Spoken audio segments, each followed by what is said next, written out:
he began to prepare and get ready. This is just him continuing to prepare, and he's got a word for us this morning. So I just want you to open your hearts, open your ears, and hear what God has for us today.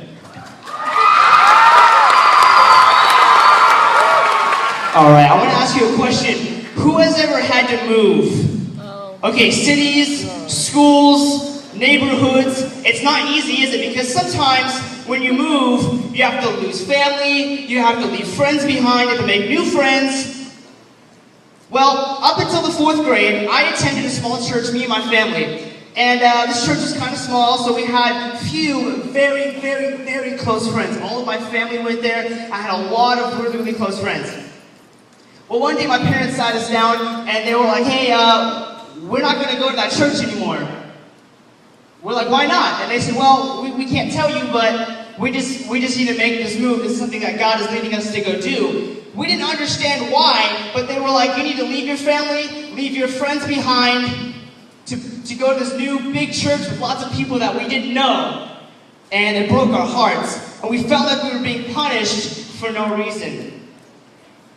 We felt just like Abraham in the book of Genesis.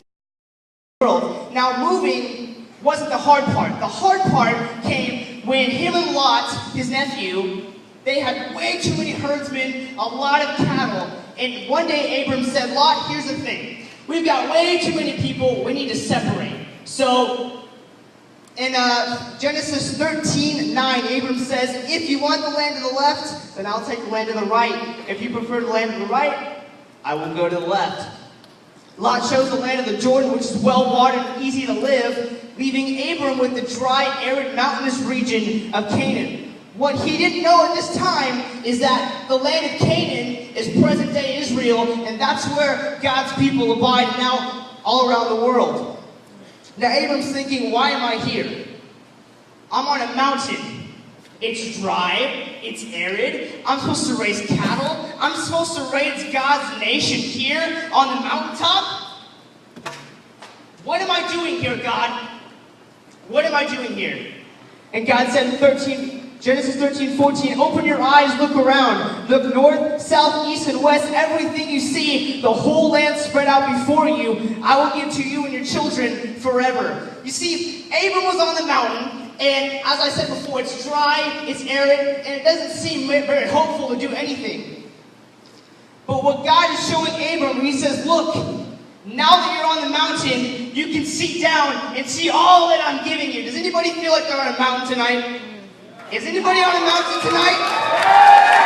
Here's the reason why you're there. Because God wants you to take your situation, look down and say, you know what?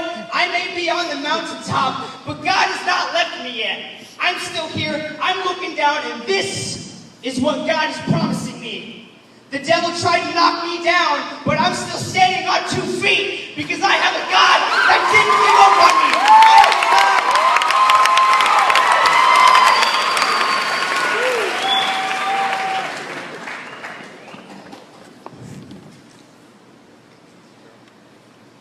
The other perspective you can have, other than praising and worshiping God, is you can close your eyes, and say, God, why did you do this to me? You let me get so close to my grandma, my mom, whatever, and then you took her away from me. Why would you do that to me? And you can blame it on God. You can say, God, it's all your fault, but this is it. This is all I have. It's over now. And you can give up. I want to close out with this. In life, when you get sent to the mountains, or when you get thrown in prison like Paul and Silas, you can praise and worship God and say, God, I may be in this bad situation that I don't want to be in, but you have not left me yet. Amen. Is anybody an overcomer here tonight? Is anybody a conqueror? Or you can give up, and that'll be the end of it. But it's your choice. So make your decision.